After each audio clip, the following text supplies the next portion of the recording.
নমস্কার বন্ধুরা, সোনার রান্নাঘরে তোমাদের স্বাগতম। আজকে আরেকটি রেসিপি নিয়ে চলে এসেছি। আজকে রেসিপি হলো পেঁয়াজকলি দিয়ে ট্যাংরা মাছ।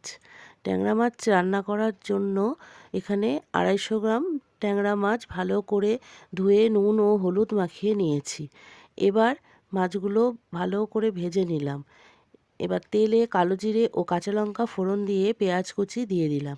পেঁয়াজ ভাজা হয়ে গেলে কেটে রাখা টমেটো, নুন ও হলুদ দিয়ে কিছুক্ষণ নাড়াচাড়া করে এবার কেটে রাখা পেঁয়াজ কলি দিলাম। পেঁয়াজ কলি দিয়ে সব কিছু একসাথে কষিয়ে অল্প জল দিলাম। জল ফুটে উঠলে মাছ দিয়ে ধনেপাতা কুচি মিশিয়ে নামিয়ে ফেললাম।